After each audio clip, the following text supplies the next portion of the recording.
Hello, all, and welcome to the Fantasy and Sci-Fi Fanatics podcast. I am your host, Daniel Coolbaugh. Today, I have with me two very special guests, and actually our first time ever interviewing co-authors on the show. So I'm really excited. We have Anat Eliraz and Alan Cheesman. How are you both doing today? Good. I'm doing fine.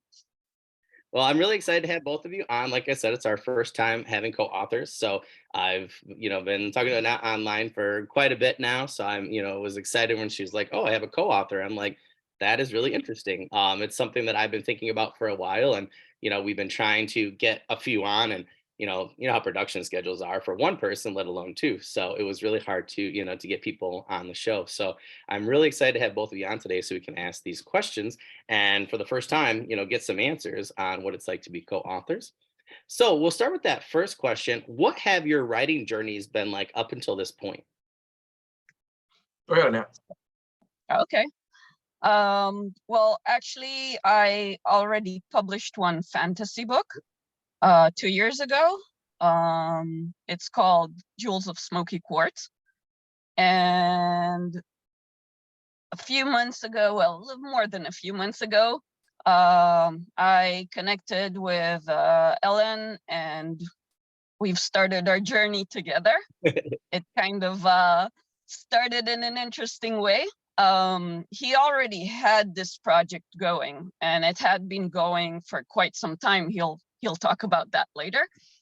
And he was looking for people who wanted to read like a few chapters every time he released them and give him feedback. And I joined the club, and I really enjoyed doing it. And we had some interesting conversations about things he was writing. And at some point he goes, "Do you want to take command on one of the side characters?" And I said, "Yeah, that could be cool as a, like a side project, an exercise." And I started writing her background, and I wrote him like 3 or 4 scenes, like future scenes. And he really liked them. And sometime later he was going like, "This project is really huge, and I think I'd like someone to help me out on it." And that's actually how it all started. And That's cool. now I'll give him some time to talk about it too. Okay, remember our code from yesterday. If I try giving away too much, let me know. Okay. Okay, so this project started in 2017. And to give some background to that, my background, I'm retired military and federal civil service. So I've written military and civilian documents, government documents for over 31 years. And so I thought I could write. I was like, this is cool, this is easy. But I quickly found out when I started that fiction writing is a cult of its own. So there are rules, there are certain things you have to do and have to do it right.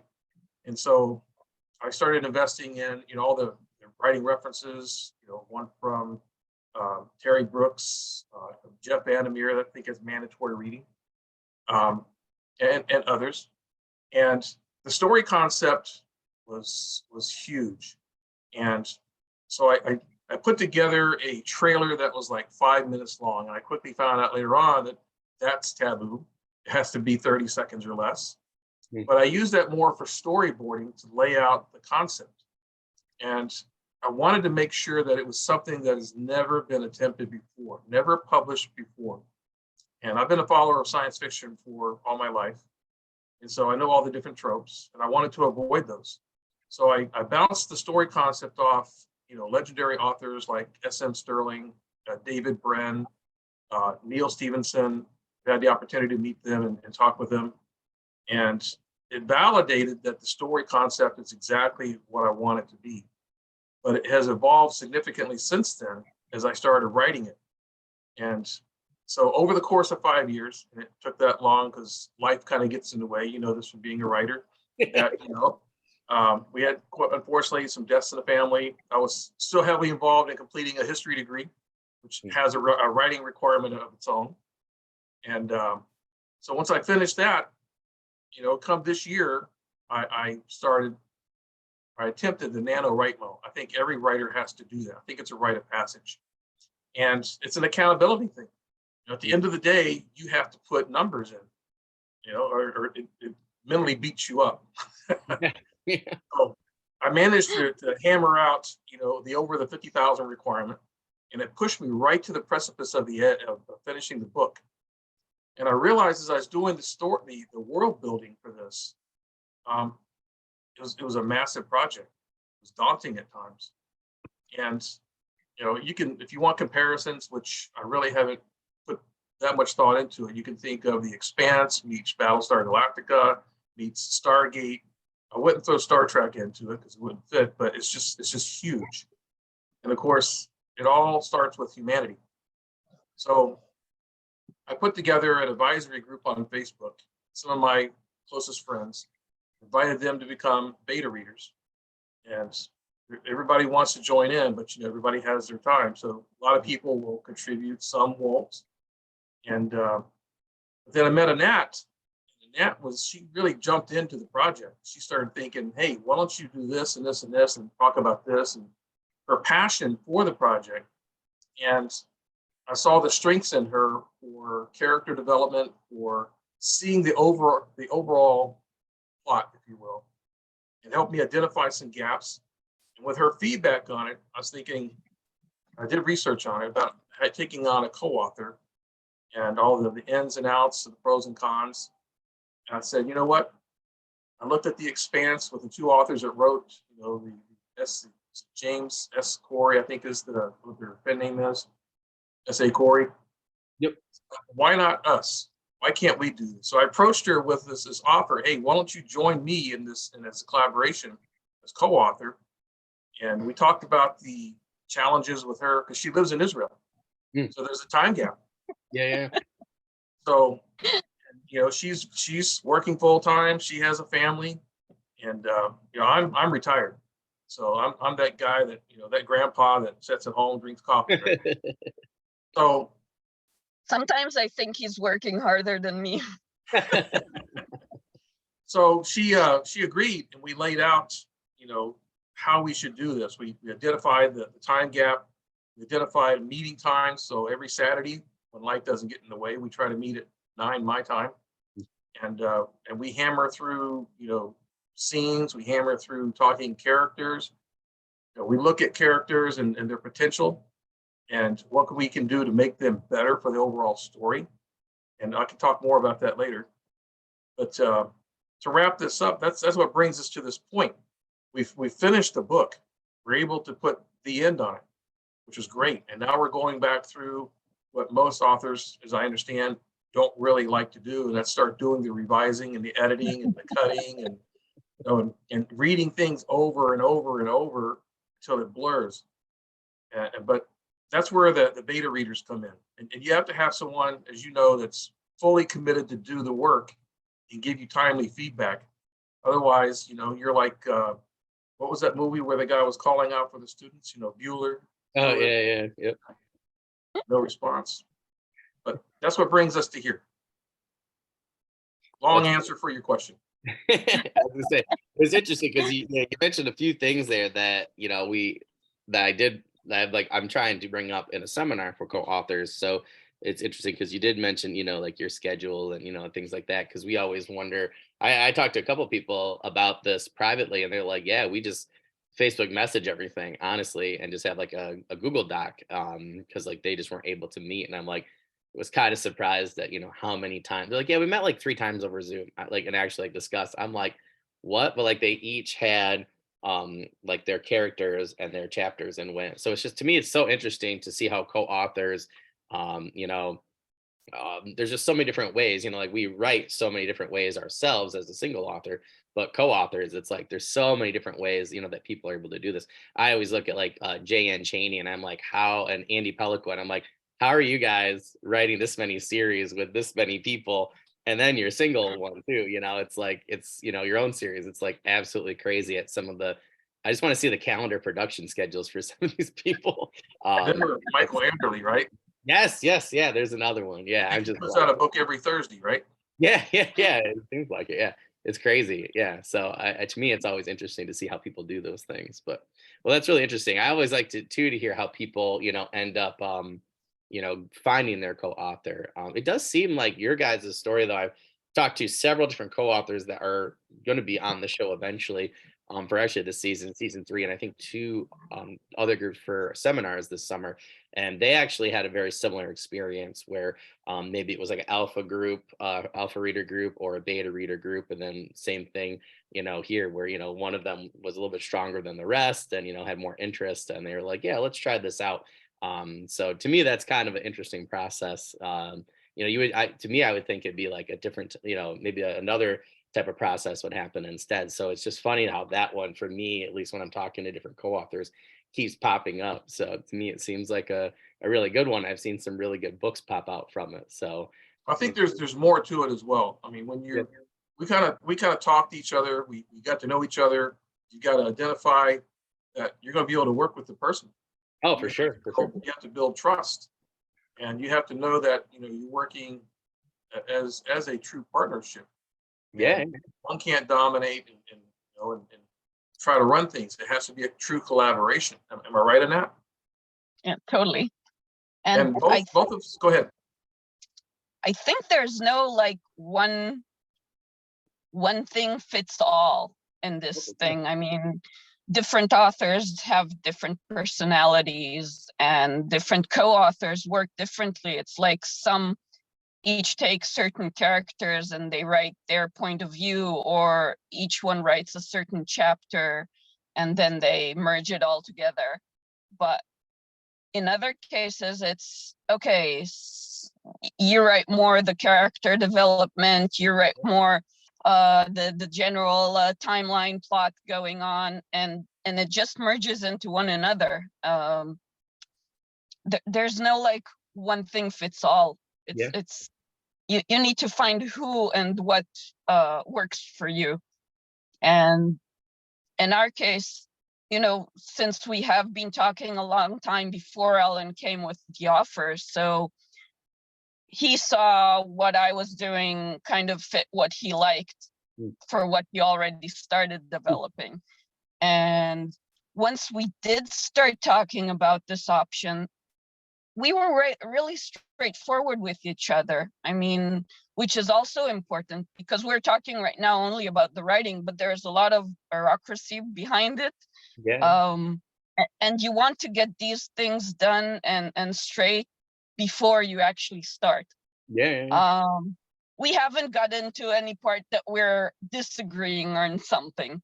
Even if one brings an idea and the other thinks it's not good or has another idea, we decide on what we like best at the end. But we haven't come to like a total disagreement about something which is kind of oh, this might blast the whole thing. No Beatles moments yet. Well, the But caveat on what she said is we identified how we want to do this. We identified potential things that might become obstacles, and we came to a general consensus, an agreement, and we laid that out in a written agreement. And I think that's yeah, key. Oh, that's And everything in the written agreement goes back to one principle: what's best for the series, what's best for the work, not what's best for an ego, if you will. It's what's going to advance the story and get us to where we want to be. And we identified the business process, everything that you need up front, so that way that's done, it's out the way. You have to worry about that part. The rest of it's just doing the work. that's sure. interesting. It also depends about your background because for me and for Ellen, for example, we don't live off our writing. He has his military pension. He's retired right now. I'm a physiotherapist and I work full time without the writing. We both have our families, his grandchildren, my children. So, I mean, we're not totally all done with the book, and we're not looking at the book as something of okay, we really need to do this. We really need to do this fast because I Yeah, need payment. I need a salary at the end of the yeah, month. yeah, yeah. So yeah, we do have a deadline, but it's a deadline because it's something that's important for how the book starts. Yeah. but it's not a total deadline as in we need money to start coming in. It's so we take our time, we think more, you know, we try and make things the best we can. We're thinking about how to make, how to edit certain things, how to send out to beta readers parts that we want to have them review and give us their thoughts about it. So again, it's different from someone who has a deadline because he needs his money to come in at the end of it. So it's another process again. Yeah, it's totally true. I mean, I was just discussing with somebody the other day, and they asked me, like, we had like a furnace blow, and then my son was born, and we had issues. So I was just like, yeah, I'm just gonna push things back. And he's like, why would you do that? I'm like, I can do that. I'm like, that's the nice thing about indie publishing. You know, I said I don't have a co-author or anybody, editor or anybody waiting on me. I said that's the nice thing. I said I can take my time and set things up the way I want, and then rapid release is one thing I'm going to be doing anyways. I've always planned on doing that. So I'm like, that's one thing I like about indie publishing, is like you just have that freedom and ability. And and I'm in the same situation. I'm just doing it just to do it. I'd like my son to grow up being like, yeah, my dad's an author, he teaches, but he's an author, and going to events and doing things like this, meeting people and stuff. So yeah, it's totally, and I never thought of it from a co-author standpoint, but yeah, it's totally true. So yeah, that's interesting. I feel like production schedule, my buddy and I keep talking about that constantly. We're like production, production, production.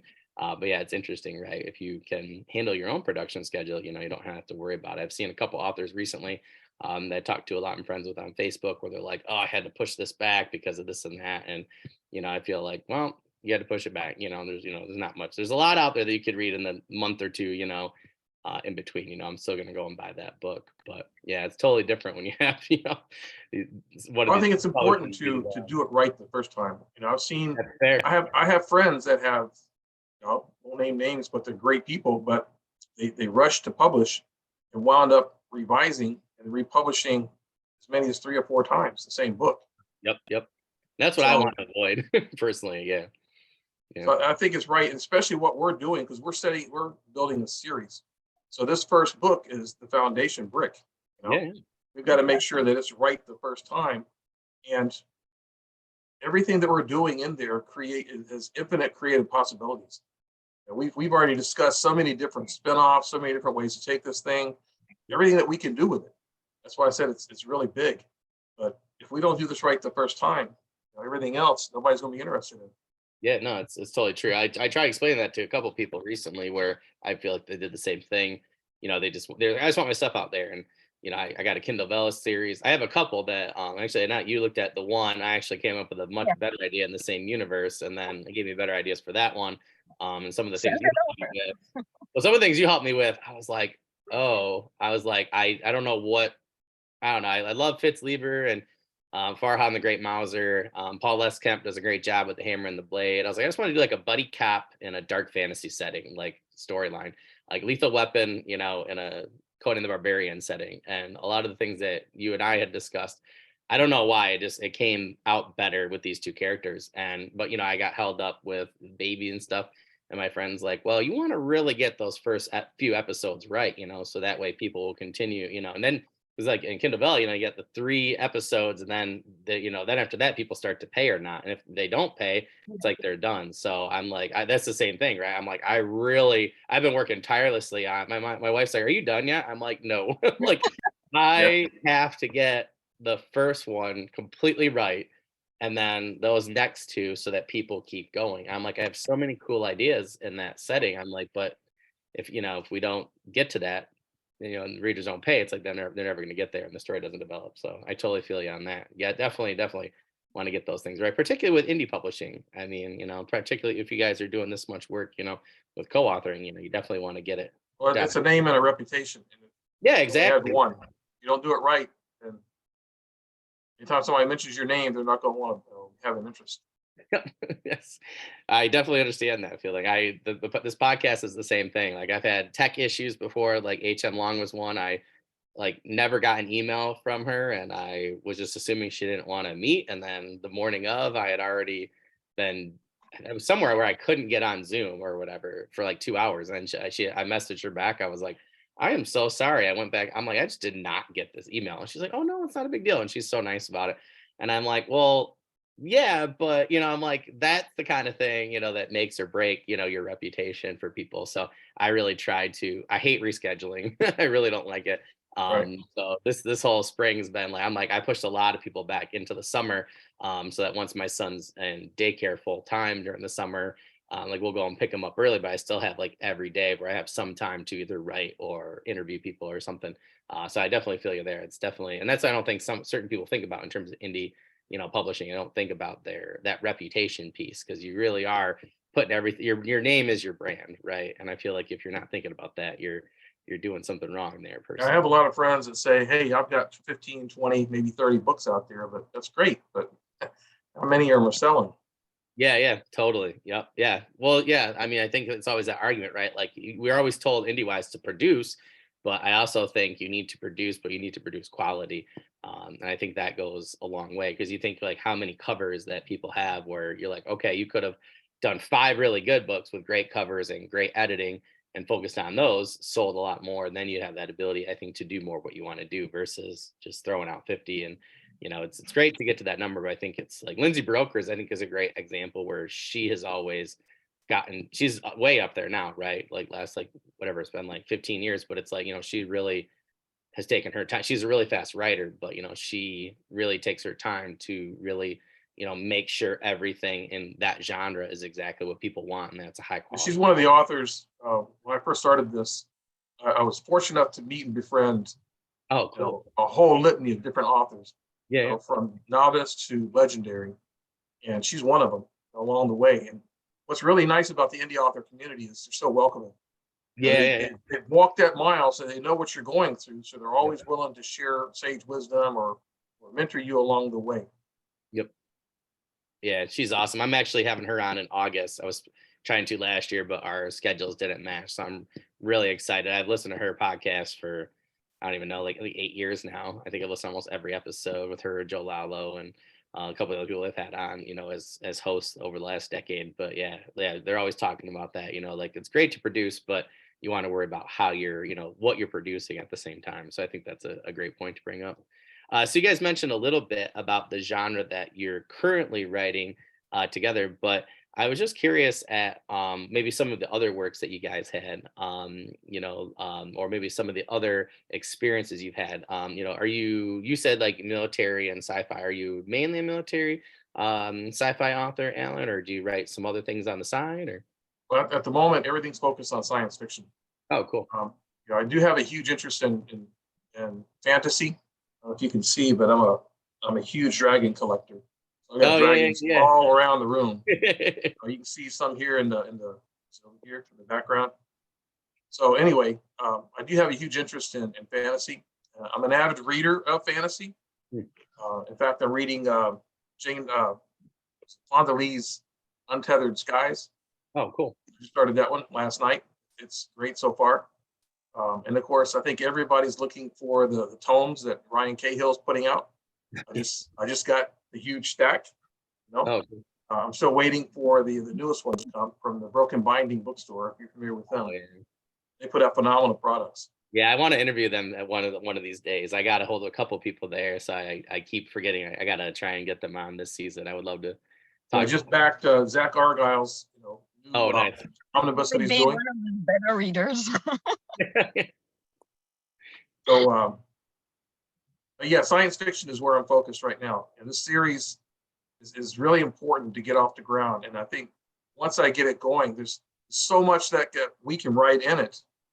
I think there are people out there that have created worlds where they actually can allow other authors come and play in their sandbox. If that makes Oh, yeah, sense, yeah. they can come in, they can write fan fictions. Like Nicholas Sansbury Smith. Yep. Great friend, great author. The books he writes, the Extinction Cycle series. He's let other authors come in. Rachel Ayukes, I hope I didn't mispronounce her name. She's written in there. Tony Melikori. There's a couple others that have written in continuations of his Extinction Cycle in the different seasons and spinoffs. So I think that's what I want to do right now. But once we get this going and the first, second books out, I will start experimenting more with like the fantasy. So I want to do one of those as well. So now, speaking of fantasy, someone has got a really great book out. I don't know if you read it or not, but Anat has a fantastic book. I was just gonna say, Smoky yeah, Quartz. Jewels of Smoky Quartz. Yeah, epic fantasy, right? I mean, yeah, Yeah. I read the first chapter a while back. I sent it to my buddy. I gotta say, I absolutely love that cover. That's very like my kind of cover. Yeah, I So actually really like fantasy. Started back in the 1980s when I played D&D. Uh, a bit too young for the good of me, but that's what happened. And and yeah, and from there, I used to write even back then, like stories that I started and never finished, and I still have all those notebooks with parts of stories. I found them a while back, and it was like, oh my god. But I got a stack of them to my right over here. Every once in a while, I go in and be like, okay, looking for something. But yeah, I was looking at something the other day I had written on my laptop like probably 5 years ago. I was just like, oh God. I was like, there were some good ideas in there, but it was definitely not, there was a lot of issues. So I was like, maybe I'll go back to that one of these days. Definitely. yeah, I think the ideas don't look, they don't lose their, their spark. But Kelly McCullough wrote one of my favorite series, and the Fallen Blade series, and I interviewed him, and he actually said that that character and that world was a throwaway book for him. Like it was originally like he started writing it really young, and he was like there was just something about it, that was off, and he went back after his web mage novels, I believe they're called, which I have yet to read. I got a bunch of them, but it was just interesting. And he was like, yeah, and then they're like, oh, we want this fantasy thing. He goes, I'll go back, and he goes, thank God, because he was about to throw it out, his notebook or whatever. So thank goodness he didn't, because I told him, I was like, his character is just like completely changed, in the fantasy setting too, completely changed the way that I perceive how I write. And I was like, oh, this is the kind of thing I want to write. So I was so happy to hear that he did not throw that idea away. So I agree with you. You never know when you could have one of those books just sitting there. That idea that we call them the kernel, the popcorn kernel on here, that one that just won't go away and might, come into fruition later. So I totally agree with you there. yeah, I think it's really true. And sometimes it's not even the major plot, but even like a certain character, Yeah. or even a certain how do you call it, sorry for losing some of my words, the character's character. I Oh mean, yeah, yeah. the way they act, or the small things that make them who they are. Yeah. And then you even put it on another character altogether, but it keeps their flame. Yeah, yeah. That development I always think is interesting. I just had I won't say who, because they're not ready for their new project, but trying not to out people anymore or their pen names on here. But yeah, an author I interviewed recently had said that like they had their popcorn idea, so they're really excited because now they went back to it like 10 years later after their first series. They have like 4 or 5 books out now that are about to be released. So they're like, yeah, this is going to be really good. I'm like, it's always that idea that, it seems on here, at least when I interview people, it's always that idea that, they originally had that won't leave them alone, that always ends up being the one that blows up. So yeah, I definitely agree with you. It's very interesting. Do you know what's so unique about our co-author collaboration is she focuses on fantasy. I'm focusing on science fiction. And the series we're writing is going to have elements both. Oh, cool. So with her experience in that and what I'm focused on, blended together into our project, it makes it that much stronger. Does it make Yeah, sense?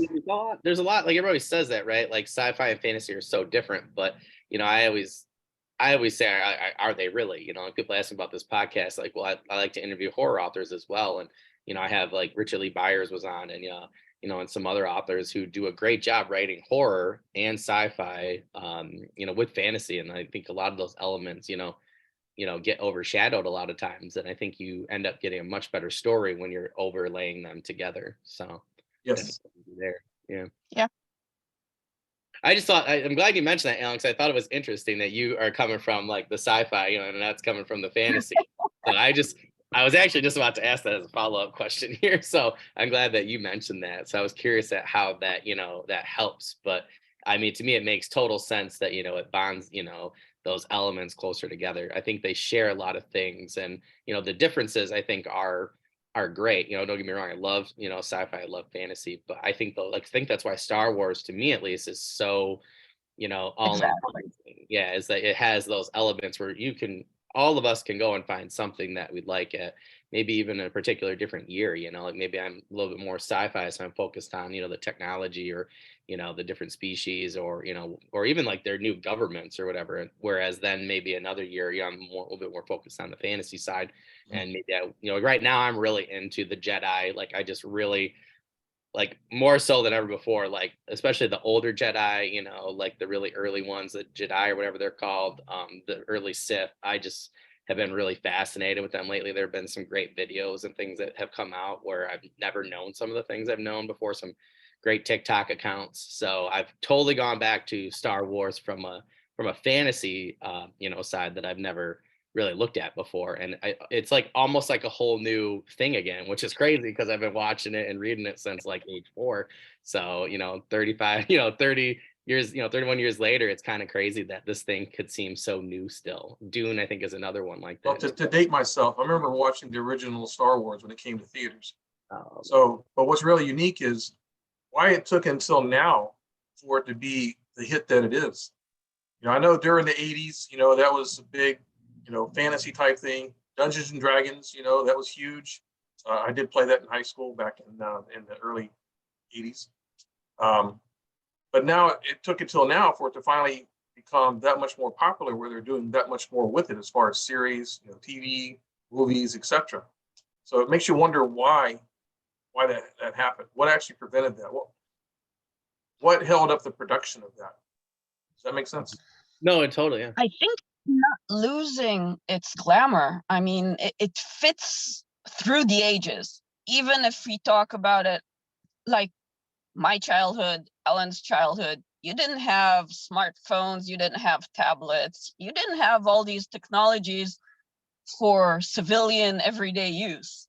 Right. And what our own kids already take for granted. And these movies that are like very advanced technologically, and spaceships and so on, but they never lose their relevance, or I mean, they don't become outdated. Yeah, So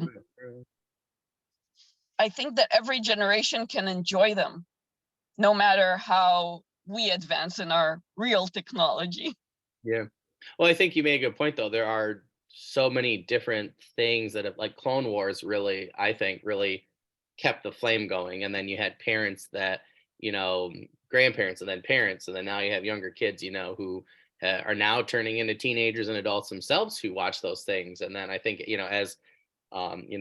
as the time grew, it's weird because I just don't like Lord of the Rings, maybe, but like not to the length of Star Wars. I mean, Star Wars, it's like there's just so many different generations where it's like their thing, and it's like it just keeps getting built upon. I have yet to find a fandom like D&D. I think is probably the only thing that comes, or Magic the Gathering. Even those are the Yeah. only things I can think of that come even close to what Star Wars and the fandom has been. I mean, I think the big thing though is it's cool, and I did see this in a recent article. And I'm totally blanking on who it was by, but they made a good point about the acceptance in Star Wars, and there's just so many different people, and you can like this group or that group, or be a Mandalorian or whatever, and I think the choice is a big one. The choice to cosplay. There's just so many, well known groups, and some that aren't well known. I've been surprised to see some of these, like Dr. Alpha is a character, that blew up all of a sudden,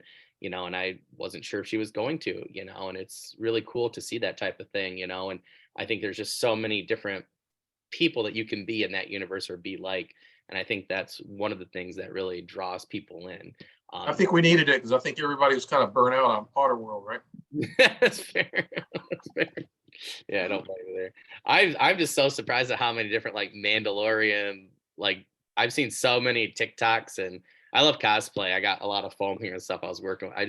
I can't believe some of the things that people have done recently. I'm just like, I'm always amazed to see how people are building off of that, the designers, and just everyday people that are just adding some of the coolest, pieces of Star Wars stuff, like these lightsabers. And my wife, she's like, I already know when we go to Disney World, you're gonna have to make a lightsaber for you.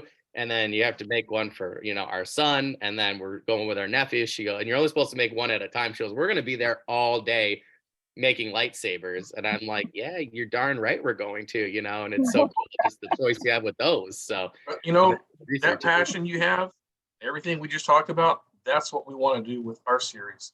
Yeah, that's fair. We want this to be the next big series that creates that kind of following. Yeah. I think it's so funny because I think that you just really captured why all of us get up early, stay up late, why we do what we do, right?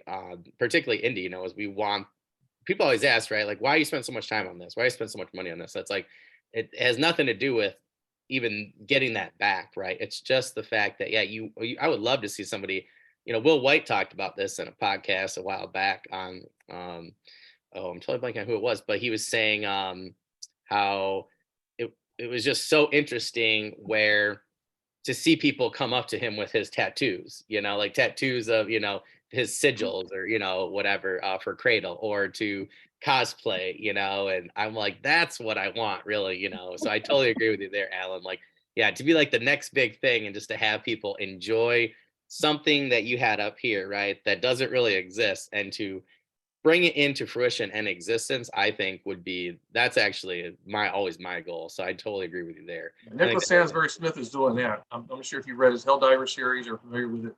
But actually, I think I bought the first 3 in that series. I have not read them yet. They're actually on my list for this summer. He's created the unit patches, for the characters. Yeah, they're so cool. Yeah, yup. Patches. Now he has figurines, Yeah, they were cool. Yeah. If we had not had a baby on the way, I would have them all right behind me, but I was behaving at the time. So we'll see how long I can last. Matt and I have already started discussing about that. Oh, that's cool. You'll learn some of the different pieces of the storyline, but the main military is the Kelninian Defense Force, the KDF. And so we're going to design patches to follow that type of process. So people can have that for part of their fandom, if you will. That we did. I just recently designed a prototype for the Kelninian Defense Force service flag. Each of our armed forces in America has their own flag. So we want to have that to build upon. So we're thinking about the small things that people will care about. It's strange how it's those little things that will make a difference in somebody's decision to like or stay with a series. Oh, for sure. Yeah. Well, I think of Galaxy's Edge with Jason Anspach and Nick Cole. They have the same thing. Like the Legionnaires are just so cool to me. That's one of the main reasons why I got into Eva foam, and that's gonna be like one of my main costumes when my buddy and I go next year to a couple different cons that we're gonna try and sell at some of the bigger ones like Chicago and New York City. But I love, like, I hope they have figurines one of these days. But they have the same thing. They have the patches. They have hats. I mean, they have like really, really, really cool merchandise. I love the books. Audible does a good job. But like they have really cool merchandise. I like this. It's always so interesting. They always send me an update in the newsletter. I'm like, I stay away because I'm like, I know I'm gonna buy too much stuff. But yeah, I definitely think that's a cool way to get people. And they always say too, when I ever hear them on a podcast, they're like, yeah, we're not even interested in making our money back. They're like, we're just trying to get people, to enjoy our world and, to build upon it. And for them, it's basically like a way to reward the fans for being fans, is to have something physical, just besides the book, something that they could wear or have. So yeah, I definitely think that's really cool. I think they actually too, somebody, or was it Ben Galley? Somebody, I think Ben had like the coins. Yeah, which were really cool. And that was like one of the things on his Kickstarter. And that was like a really big deal. A couple people have done that recently. So I think anything. Sean Speakman does that with Terry Brooks's, books. We did like the Fall of Shannara. They have the unique coins that go with it. Yep. Yeah. So I think I think those are really cool ideas. Yeah, that's neat. We talked a lot of really cool stuff there. So I'll kind of go down just a little bit to like number 5. So what are some triumphs and challenges that you both can share with us when it comes to this process that you guys have been in terms of co-authoring, or maybe just the world that you built in general, or maybe like the character development? Yeah. So I think challenges is, well, it's both on the writing side and the plot side. So on the general writing side, it's like we said before, we have a lot of challenges that we don't live in the same country and not the same time zone and not even the same, traditions and stuff. So like your weekend is today and I was after a work day when we started talking. So even these things are kind of small challenges for co-authors to find the right time to get together and talk. But you can always find it. I mean, it's a really lousy excuse if you make it an excuse to not do it. As for the plot and the writing, well, I don't think right now we had much challenges as in, like dead ends that we couldn't figure out.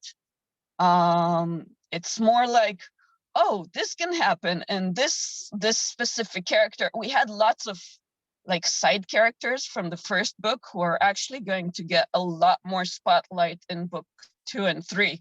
Oh, cool. Which Strange how it we've happens. already started plotting out. Yeah. And it's not like the main.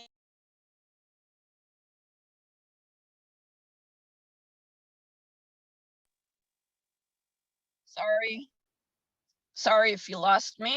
I Oh, that's think I okay. had an incoming call, so sorry.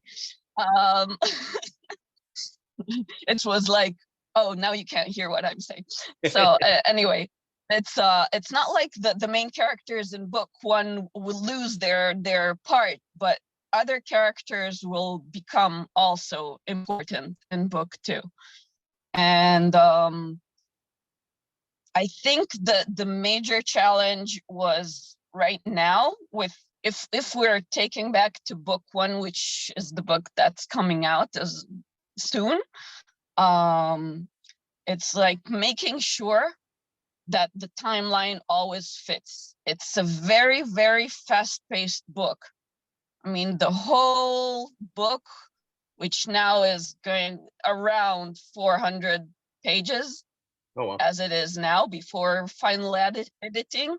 So it all happens in about 72 hours. Oh, wow. So the pacing is very, very strict, very, very fast. And there are things that we're looking at and no, this can't happen at this time because the other one had happened like 5 minutes later. So we have to push it back, have to push this forward. It's like making sure that everything fits, because some readers will just enjoy the story. They don't care for every single detail, but there are those who do. And I care for them too. So One thing wrong, one we out of want to 5 get it stars. straight and get it right. Yeah. Right. Definitely seen that before. Okay, so now I'll give you a long answer. So we'll start with challenges. So going off of what she just said about how fast paced it is, I'm trying to, when I first started the project, and we've continued to morph this, there are so many different things. There's not just one post-apocalyptic event. The entire book, every scene is going to be a roller coaster. I've read stories, and I'm sure you have too, where something exciting happens and it goes into a lull. Things get quiet, things get boring. You get a lot of dialogue, a lot of monotonous details. Maybe some info dumping. Then all of a sudden, boom, something else happens. The book that we are preparing in the series, you're on a constant high. I like to use the term high octane reading. That's what we're hoping for. The person I want to emulate is Nick Sansbury Smith. Every scene he has is excitement, and it builds upon the last scene. It just continues all the way through the end. You don't want to put it down. That's what we want to have. But having said that, there are so many different things that happen, and I won't give away the whole cookie here. Remember, Anat, cut me off if I start. So you start with the first chapter, which I sent you, which focuses on a massive solar storm. Something that could happen any minute while we're talking. This is real life stuff. And so it walks you through that. And then you find out that the world, and this is going to be triggering. I started this back in 2017, and it involves Russia, China, Iran, North Korea, saber rattling, threatening World War III, and with troop movements along the border of Ukraine, Finland, etc. So this is back in 2017. So that may be triggering to some folks. So I'll have to apologize ahead of time, but it builds upon the world on the brink of extinction by its own device. Mm. And so you have the solar event, you have the world getting ready to end based on war, you have the two collide, and you have the event happen with the solar storm, and it looks like doom and gloom for the planet. And then all of a sudden you have these space anomalies that occur. And there's one for each planet in our solar system. And they are the size of the planet. And without giving all the details, the Earth will be shielded by this. It will collide with the Earth, and there are things that will happen to the Earth. And it's one thing about being an author that you get to the point where people say, well, why did you kill this person? Why did you kill that person? Or why did you kill the masses? It's not like George R.R. Martin and his Red Wedding, but there's not a lot of people going to make it. Sorry. So, and from there, you start dealing with the aftermath. And then you have, we introduce time anomalies, space-time rifts, where we have people from 600 years in the future on Earth that are now pulled back because of the events happening in the beginning of this book. And so they're having to deal with that reality. How do they interact with the survivors on the ground? That's where you introduce the Calninian Defense Force, the KDF. And there's a story behind that. I think I may have sent you a video, a teaser trailer. If I didn't, I'll send that to you, where we talk about the KDF and how that society, came to an end long ago, like 200,000 years ago. I'll give a teaser. Most people wonder where the asteroids came from. Well, that's the remnants of the Calninia planet. So you have all these different elements coming together, and it continues. And then you start getting into all these different characters. One thing I was challenged with at the beginning was, I'm sure you've seen the movie Armageddon, 2012. Yeah. You have this whole litany of all these different players at government levels and the military and everything else. And I think the most recent one is Moonfall. And you try to bring all these people together, but then you have to start worrying about those characters that the reader is going to start to love.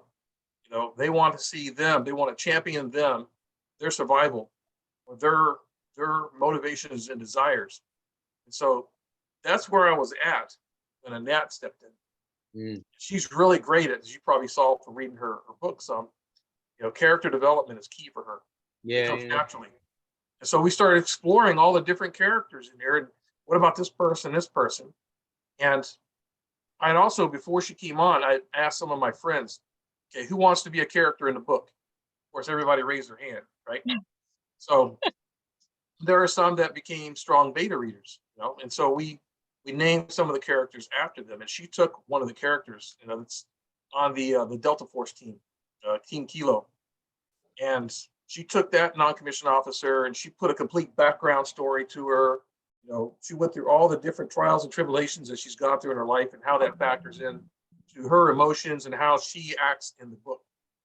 So we kind of caveated off of that and tied that into other characters and built their stories and backgrounds. So that brings a lot more, what was the term yesterday, color? It brings a lot more color to the storyline. So those were the challenges. As far as victories or accomplishments, achievements with this, I think everything that I just told you has built upon itself to become an achievement. It's made the story that much better, that much stronger, if you will. And we're not done yet. As she mentioned, as she alluded to, there are certain characters that, I created in the beginning that were just, okay, they're there and then they're gone. But all of a sudden now they're back with a vengeance. They're taking on a stronger role, which typically happens to writers, and, driving the train, so to speak. So now those people are going to have a huge part of the plot. We've already talked second, third, fourth book, where they fit in. what's going to happen to other characters and who's going to do what to who, and how do we keep people guessing who's actually doing it. So that's where the fun discussion really happens. You see her laughing about it, but this is conversations we have, Some are on team meetings, and some are on Facebook chats. But I'm up 1, 2 o'clock in the morning. She'll pop on. She says, "Are you up?" I'm up at 5:30 in the morning. Putting the dogs out, and we're chatting. It's just, or she'll have a writing spurt, and she'll put everything in there, or I'll put it in there, and we meet in the middle. Does that make sense? Yeah, totally. You got a long answer to your question. I was gonna say you answered a couple different ones there, so I think that's awesome. There was a lot there to unpack. I guess this makes me even more curious for our second to last question for both of you, because it just compounds off of what you both have already said. So you made me really interested in characters now. So I guess I'm curious for both of you that if you can meet one of your characters, which one would it be and why? I think we're gonna have to wait for Anat to come back on. That's fine. Is she coming? Sorry. Okay. That's okay. I just What said happens when you use your phone and not your computer? But I wasn't at home, so. that's fine. I have so much training lately. Like I have like 10 hours between tomorrow and Wednesday. So I'm gonna have the same thing. I have like one meeting start after another begins. So my poor wife can't call me. She's gotta text me the entire time because otherwise I have to get off the meeting. I was just asking you and Alan for our second last question there, just going off of both of your answers. Who is one of your characters that you would want to meet and why? And don't worry, you guys can choose different characters. Go ahead. Oh, You want I to have take that? you want it from our combined series, or does it can it be from any one of our writing?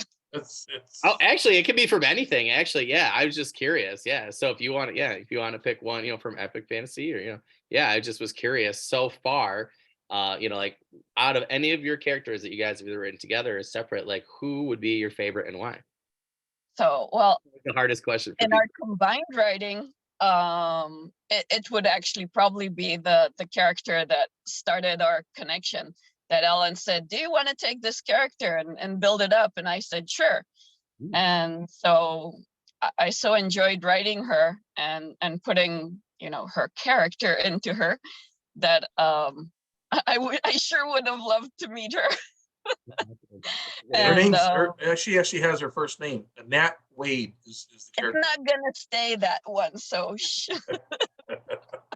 That's awesome. it's too strange. So it's probably gonna change before the book comes out. You're fine. But It's sci-fi. You're okay. You can do whatever. It's okay. That's the nice thing about the genre, right? Between science fiction and sci-fi, you could literally name anybody anything, and they're like, okay, that's fine. yeah, but Besides still, film. it's still an Earth American name at the beginning of the story. It's not one of the other species coming into it. So yeah, it still needs to make some sense with all the things we're trying to keep logical. Yeah, So yeah, is this one. Yeah, but if it's from my first book, then it's probably going to be the second MC, which is kind of built on a prototype of the kind of characters I like to play when I used to play D&D. Oh, So he's kind of had everything pushed into him about things that I used to enjoy in my characters, and it would probably be kind of cool to get to know him personally. yeah. Oh, that's cool. Oh, all right, Alan. Those are two really good answers. How about you? Okay, so for me, it's going to be one of the main characters. He has a brother. There's two of them. So one, he started out, his name was Logan, but we changed that to one of my former soldiers who wanted to be one of the characters. So his name is Mark McLeod now, and his brother is right now. His name is Mike McLeod. We're going to change that to either Nick or Brad. We haven't really decided on that yet. So the one I would like to meet would be Logan, now Mark, because he's a team leader for a recon element of the U.S. Army's Delta Force. And he has a key role with leading his team and a team of embedded civilian scientists. And he has a complement of Army Rangers for security.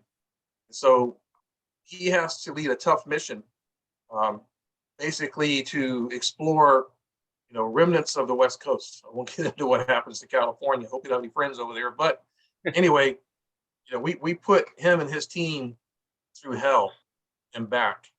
And he has. In fact, it was funny when I was writing the character. I hammered out his first part of the storyline.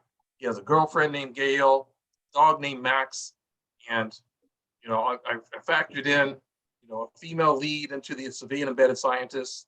You always have, when they're human nature, when humans are put through hell, that they naturally attract towards each other. So my wife, when she was reading as a first beta reader, and she saw him start to flirt with the civilian scientist, she didn't like him very much.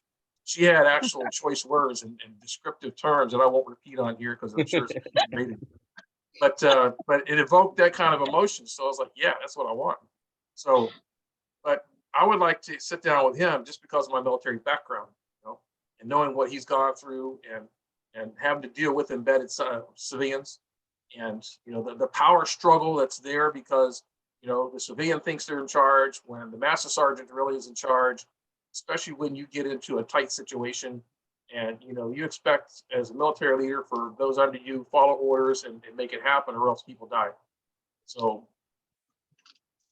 and then he has his brother who's an Air Force quick reaction pilot based out of Travis Air Force Base.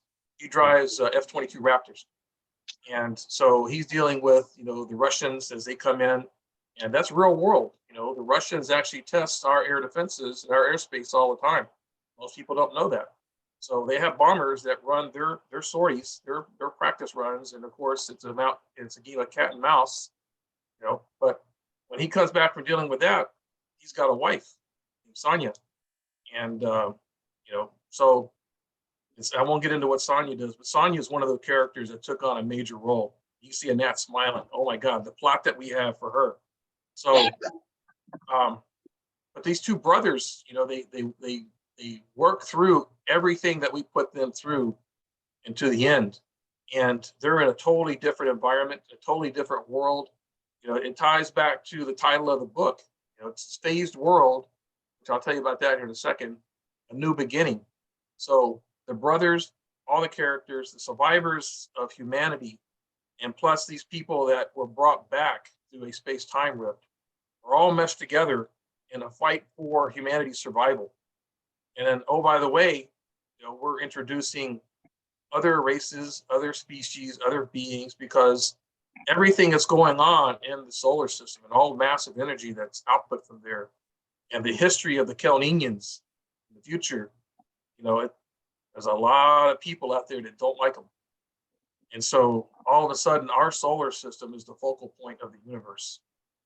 So it's all going to come to a head. And everything we've got laid out for these guys and for characters and others to be introduced, we've already had plans for 8 to 12 books, spinoffs.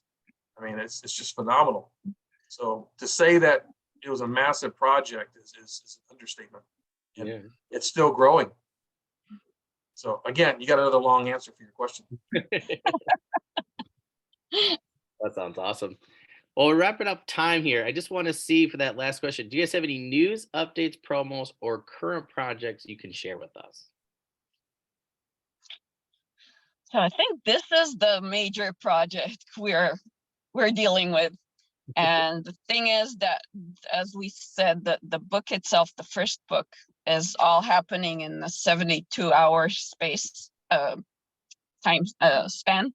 And it happens on Thanksgiving.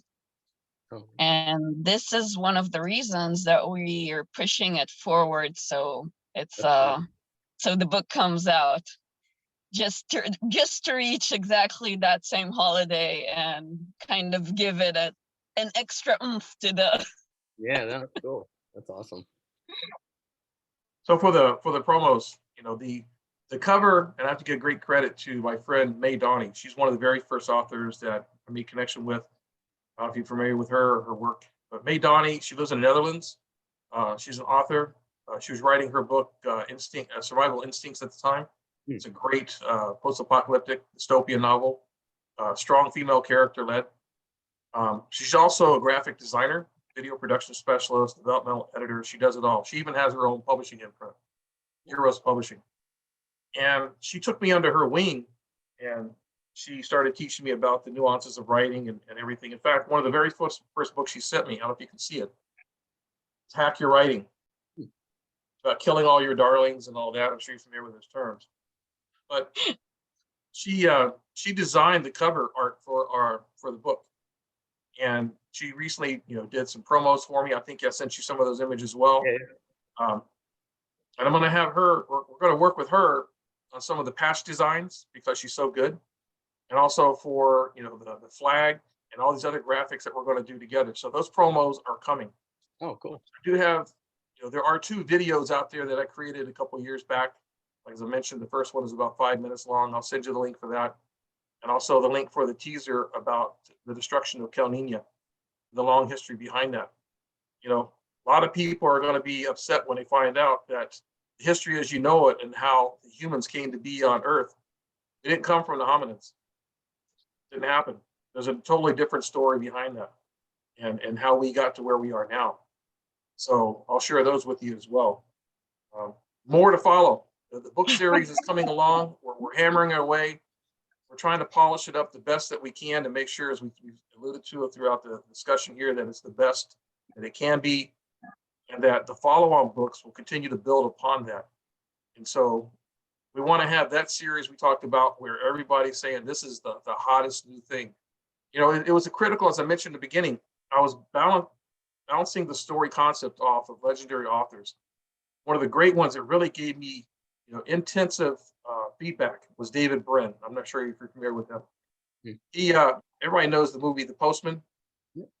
Kevin Costner. Yeah. He has a whole plethora of great science fiction out there. He's a speculative fiction guy, public speaker. He's all over LinkedIn. I don't know if I'm sure you're on LinkedIn, but he has great articles he posts. But he read through the storyline. He visited my website. He gave great feedback on everything. He compared it to, other authors and gave me some writing advice after that. So I can't wait to send him an actual copy signed to thank him for his time.